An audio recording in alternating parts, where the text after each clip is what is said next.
Allez, bonjour et bienvenue donc dans ce tuto.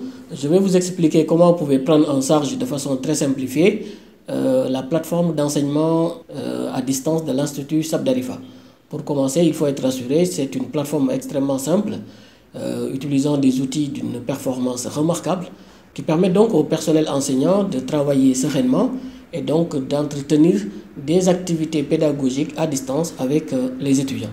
Et bien entendu, ça permet aussi à l'administration, au personnel de manière générale, d'interagir à travers des réunions à distance. Donc l'objet de la présentation est de pouvoir comprendre les éléments d'accès, mais également les éléments de fonctionnalité de la plateforme pour pouvoir prendre en main très facilement la plateforme et donc dérouler des enseignements en ligne avec les étudiants. Ce qu'il faut savoir déjà, c'est que selon le profil que vous avez et en même temps selon le type d'accès que vous avez, vous allez avoir besoin soit de vous connecter à la plateforme directement ou bien tout simplement de faire usage d'un lien que l'administration va vous transmettre pour accéder à la plateforme. Donc pour accéder à la plateforme via le site de l'Institut, institutsabdarifa.com, vous avez tout simplement besoin de vous rendre au niveau du site de l'Institut et de cliquer ensuite sur le bouton qui est sur le menu. Alors au niveau de ce menu, vous avez cours en ligne et il suffit tout simplement de cliquer dessus afin d'accéder à la plateforme. Mais comme je l'ai dit tout à l'heure, vous avez besoin donc, lorsque vous voulez entrer dans la plateforme, d'utiliser un identifiant et de mettre votre mot de passe afin de vous connecter à la plateforme. Et une fois que vous êtes connecté, vous êtes redirigé à votre page où vous pourrez non seulement accéder aux ressources pédagogiques, mais également vous connecter avec les autres participants lorsqu'il s'agit d'un webinaire ou bien qu'il s'agit d'un cours en ligne. Les différents membres de l'Institut peuvent se rencontrer au sein d'un espace virtuel que l'on appelle Meeting Room. Alors là, on est au niveau de l'espace Meeting Room qui est accessible également à travers l'URL institutsabdarifa.com/meeting-room. Donc une fois que vous y êtes, là vous avez la possibilité donc de vous connecter directement au système.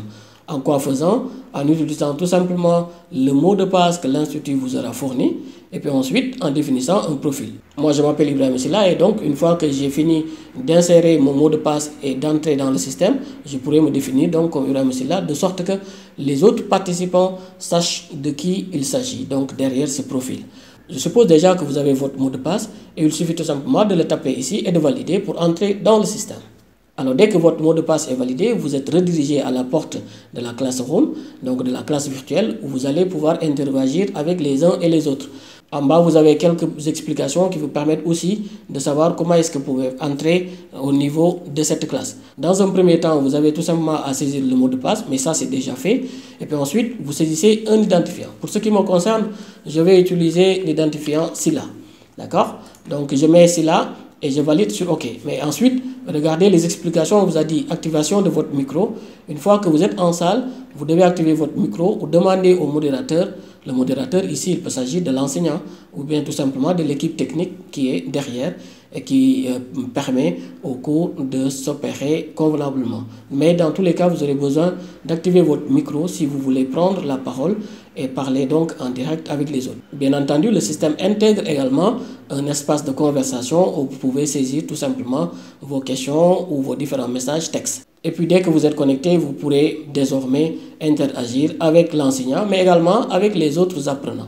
Donc je vais valider mon identifiant Silla donc pour entrer dans le système. Alors une fois connecté au système, vous avez un message d'accueil. Soit le cours ou la réunion a déjà démarré, soit l'activité n'a pas encore démarré. Si l'activité a déjà démarré, vous pouvez vous connecter directement au système et rejoindre les autres. Si par contre l'activité n'a pas encore démarré, vous êtes à la salle d'attente.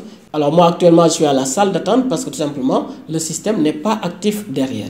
On suppose que donc l'enseignant n'est pas encore arrivé ou bien s'il est arrivé, il est en train de faire ses derniers paramétrages avant de laisser les uns et les autres donc entrer dans la salle. En ce moment, vous avez la possibilité de lire le programme lorsqu'il s'agit d'une réunion ou d'un cours dont les éléments d'information ont été partagés au moment de préparer l'activité. Vous avez aussi la possibilité de demander à entrer tout simplement en envoyant un signal à l'équipe technique derrière ou bien à l'enseignant derrière pour signaler votre présence. Donc je vais cliquer sur ce bouton et une fois que j'ai cliqué sur ce bouton, le message va être envoyé directement à l'enseignant si déjà l'enseignant est connecté, mais par contre, il n'a pas encore ouvert la salle. Ce message peut également être envoyé directement à l'équipe technique si c'est l'équipe technique qui est en train de paramétrer la salle avant que l'enseignant n'arrive. Mais dans tous les cas, ce qu'il faut retenir, c'est qu'une fois que je suis connecté, j'ai la possibilité de signaler ma présence comme pour dire que je suis à la porte d'entrée. Alors, qu'est-ce qui se passe lorsque l'enseignant ou bien les techniciens ont accepté donc que j'entre dans la salle? C'est ça que je vais voir. Et le système me dit, les éléments partagés seront affichés ici. Il n'y a pas d'éléments actifs pour le moment. Parce que tout simplement, la projection n'a pas encore démarré. Ça veut dire que si l'enseignant fait une présentation, par exemple PowerPoint, ou bien s'il partage son écran pour me montrer son logiciel, pour me faire une démonstration n'importe laquelle, je vais voir les éléments partagés par l'enseignant au niveau de cet endroit. Alors ça, c'est dans le cas où moi-même, je suis participant. Parce que si vous regardez la liste des participants, moi, mon nom figure ici. Ça veut dire que je ne suis pas paramétré pour être un présentateur. Mais rassurez-vous, s'il s'agit par exemple d'un étudiant qui doit suivre un cours, il va être actif en tant que participant. S'il s'agit par exemple, au contraire, d'un enseignant qui doit présenter, dérouler un enseignement lui-même, le paramétrage de son profil va apparaître en tant que présentateur et par conséquent, il a beaucoup plus d'outils, notamment des outils qui lui permettent de partager son écran, comme je l'ai dit tout à l'heure, des outils qui lui permettent de partager des contenus pédagogiques tels que des syllabus, des supports de cours, des contenus à télécharger et tout ce qu'il a envie de mettre à disposition des apprenants. En dehors de la partie participant, vous avez aussi la partie conversation. Supposons que j'ai envie d'écrire par exemple à l'enseignant, je peux tout simplement utiliser cet espace-là. Je peux dire par exemple envoyer un message. Et lorsque j'envoie un message, tout le monde voit mon message et par conséquent, je suis dans un chat actif avec les autres, mais en particulier avec l'enseignant qui a aussi la possibilité de regarder tout ce que je lui envoie et qui a la possibilité aussi d'interagir avec moi. Mais dans ce tuto, je vais faire comme si moi-même je suis présentateur, je suis enseignant et j'ai à conduire un cours en direction donc des apprenants. Et vous allez vous rendre compte qu'une fois mon profil va changer de participant à présentateur, je vais avoir à disposition d'autres outils qui me permettent donc de partager énormément de choses, notamment des contenus, mon écran, une présentation, un document, etc. Alors de manière concrète, le bouton qui va s'activer une fois que je suis présentateur, vous voyez que j'ai été réglé comme présentateur. Donc 3D Virtual Tech, ça c'est le système lui-même. Et par conséquent, moi je suis présentateur.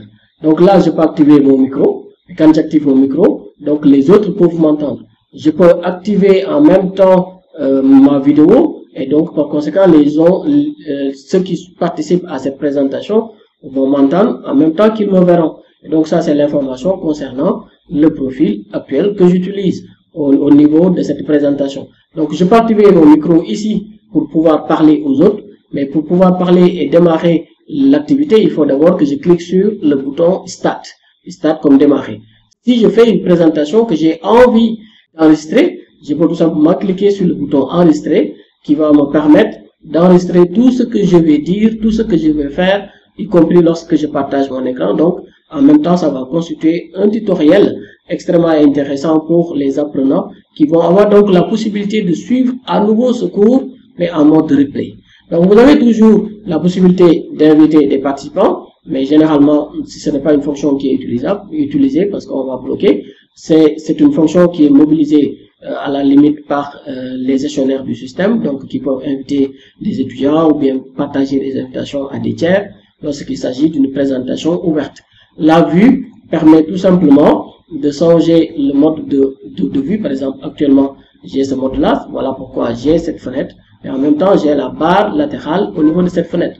Je peux changer la vue en utilisant ce modèle-là. Sinon, quand je clique dessus, on se rend compte que voilà, les éléments qui étaient à droite se déplacent vers ma gauche. Je peux également continuer de changer de vue. Tout simplement, je peux décider de voir que ça. Auquel cas, j'affiche ici. En ce moment, je ne vois pas les participants, mais ça me permet de partager de façon beaucoup plus dynamique donc mon écran. Je peux utiliser ce modèle, je peux encore retourner sur le modèle d'origine tel que ça a été paramétré au départ. Je peux également en même temps définir le mode de présentation. Est-ce qu'il s'agit d'une discussion? Tous les participants peuvent parler. Est-ce qu'il s'agit d'une présentation? Le présentateur va parler. Et puis ensuite, ceux qui écoutaient vont avoir le micro actif une fois que le présentateur aura fini de faire sa présentation. Sinon, c'est un mode de question-réponse et en ce moment-là, c'est beaucoup plus dynamique. Seul le présentateur peut parler. Les participants peuvent demander la permission de parler. Donc, en fonction du type de rencontre que nous avons en ligne, on peut activer l'une ou l'autre présentation, donc dépendamment du besoin. Donc là aussi, on peut définir est-ce qu'il s'agit d'un webinaire, modèle d'interface webinaire ou bien un modèle d'interface, par exemple, meeting. Donc quand je clique dessus, voilà ce qui apparaît. Le présentateur va apparaître ici. Et puis en même temps, je peux passer au mode de contenu, ce qui me permet de présenter. Tout simplement, je peux quitter en même temps ce mode si j'ai envie de quitter ce mode. Donc, voilà, donc lorsque je reviens sur mon écran de départ, je peux maintenant faire ma présentation. Attention, avant de pouvoir partager les éléments avec mon public, je dois cliquer toujours sur Start. Si j'ai envie d'enregistrer mon cours, je peux cliquer sur enregistrer et puis le mode d'enregistrement va être défini. Est-ce que j'ai envie de tout enregistrer, c'est-à-dire la barre latérale de droite, ou bien changer de mode, ou sinon, est-ce que je veux tout simplement enregistrer que avec ce mode, auquel cas, ce qui va apparaître, c'est uniquement ce cadre-là. Tout ce que je vais afficher va être enregistré, mais par contre, les participants, eux, ne pourront pas être enregistrés avec le mode que j'aurai choisi. Voilà, maintenant si tout est prêt, je peux démarrer ma présentation. Supposons que j'ai une présentation PowerPoint à partager, donc avec les apprenants. Je peux charger le PowerPoint ici, avec le signe plus, donc je ne fais que cliquer dessus. Une fois que je clique dessus, j'ai ici une option fichier. Je vais cliquer sur fichier, et puis ensuite, envoyer le fichier. Ça me permet d'importer le fichier à partir de ma machine et puis d'afficher ce fichier aux participants. Alors pour ce faire, j'ai donc la possibilité d'aller importer le fichier directement à partir de mon ordinateur. D'accord? Donc je ne vais pas utiliser, j'ai déjà de toute manière un fichier disponible donc directement. Il s'agit d'un cours sur la rédaction scientifique. Voilà, donc avec la partie 1, je peux pointer ce document et puis cliquer sur présenter. Et lorsque je clique sur présenter, le document va se charger ici. Et puis automatiquement, les participants pourront tout simplement voir ma présentation. Donc, vous voyez donc que j'ai une présentation sur la rédaction scientifique. Et donc, dès que je l'importe ici, tous les participants listés ici auront la possibilité de voir ma présentation et en même temps de m'entendre présenter. Et puis bien sûr, lorsque j'ai envie d'activer les micros des uns et des autres, je clique successivement sur les micros des uns ou des autres.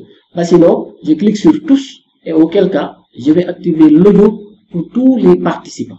Mais ce n'est pas le cas pour le moment. Voilà pourquoi je peux en passer. Il s'agit tout simplement d'un tutoriel. Mais il est bon de savoir que si j'ai envie d'activer les micros des uns et des autres, je clique sur leur micro ici.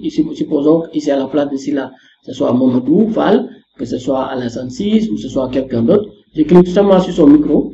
Et lorsque son micro est actif, la personne a la possibilité donc de parler tout comme moi je suis en train de parler présentement. Donc ça c'est le cas où j'ai envie de présenter un PowerPoint. J'ai aussi la possibilité, on va partager d'autres options. Si j'ai une vidéo sur YouTube que je veux faire suivre par exemple aux participants, je clique sur lecteur YouTube. Ok, mais en même temps, je peux partager par exemple des matrices. Vous voyez, là, ça me permet de dessiner, ça me permet de faire beaucoup de choses. Ok, mais en même temps, je peux utiliser partage de mon écran. Et ensuite, vous cliquez sur partager écran, plein écran. Voilà. À ce moment, l'écran va être partagé. Mais attention, pour que la diffusion puisse se faire, il faut d'abord que je clique dessus. Ok, et en ce moment-là, le bouton partager devient actif. Les gens qui suivent ma présentation donc verront à partir de ce moment-là, une fois que je valide avec partager, tous les participants vont voir tout ce qui se passe sur mon écran, mais en direct. Mais en même temps, il faut observer qu'il y a trois options. Vous avez la possibilité de partager l'intégralité de votre écran. Présentement, je suis sur l'onglet où je suis en train de créer le tutoriel, mais je peux dire tout simplement que je veux partager que la fenêtre de l'application. Ok, auquel cas, je choisis ce que j'ai envie de partager. Sinon, je choisis également un onglet Chrome qui est ouvert directement à partir de ma machine. Mais je veux dire l'intégralité de ma machine, de sorte que même si j'ai envie de partager un logiciel qui ne va pas s'afficher directement sur cette fenêtre, les gens verront quand même ce que je suis en train de faire comme traitement à partir de mon logiciel. Donc, je sélectionne cette option, l'intégralité de mon écran, je clique dessus, et puis ensuite, je valide avec partager. Après la validation, je vais avoir ce message-là qui va me dire que votre écran est partagé par le biais de l'application Institut SAP d'Arifa. Je peux arrêter le partage, je peux également masquer ce message, mais de toute façon, c'est pas gênant et ce message-là n'est pas du tout enregistré directement à partir donc du système. Ok, je peux également désactiver le partage ou tout simplement interrompre momentanément le partage. Donc il y a une différence. Je peux désactiver complètement, sinon j'interromps le temps de faire autre chose et puis ensuite de réactiver tout simplement le partage. Alors maintenant, puisque je suis en train de partager mon écran, à chaque fois que je change d'onglet, les gens vont voir tout ce qui se passe sur mon ordinateur. Les gens me verront déplacer d'un onglet à l'autre, mais les gens me verront également ouvrir un logiciel. Supposons que je sois en train de faire un cours sur la programmation. Donc là, je suis avec l'application Brackets. Et donc là, je peux saisir mon code, je peux faire les modifications à apporter, je peux effacer, je peux enregistrer. Tout ce que j'aurais fait à travers mon application sera suivi en direct par les participants donc à ce cours. Donc pour dire tout simplement que la présentation se fait de façon très dynamique et non pas de façon différée. Donc les gens ont la possibilité de voir les éléments que je partage sur mon écran. En même temps, ils ont la possibilité de me poser une question à travers l'onglet conversation, ok, qu'ils peuvent utiliser donc de façon très aisée pour interagir avec moi. Alors de manière générale, c'est comme ça que va se dérouler le cours. Puisque j'ai la possibilité de partager mon écran, les participants, les apprenants ont la possibilité de voir tout ce que je vais manipuler. J'ai la possibilité de me déplacer d'un onglet à un autre. J'ai la possibilité de fermer l'onglet et d'afficher tel ou tel autre logiciel. De me faire suivre directement par les étudiants qui sont en train finalement d'assister à ce cours. Donc l'interaction, elle est dynamique. Et mieux encore, les participants ont la possibilité de m'écrire. Donc, pour poser une question, ils ont la possibilité de m'écrire pour demander la parole et auquel cas, je ne fais qu'activer leur micro. Et quand le micro est actif, ils peuvent prendre la parole immédiatement et parler donc, parler à tout le monde. Ce ne sera pas uniquement à moi, mais ce sera à tous les participants à ce webinaire. Donc, de manière générale, voilà comment ça se passe. L'interactivité, elle est garantie. L'outil est très simple à utiliser, donc on peut faire plein de choses.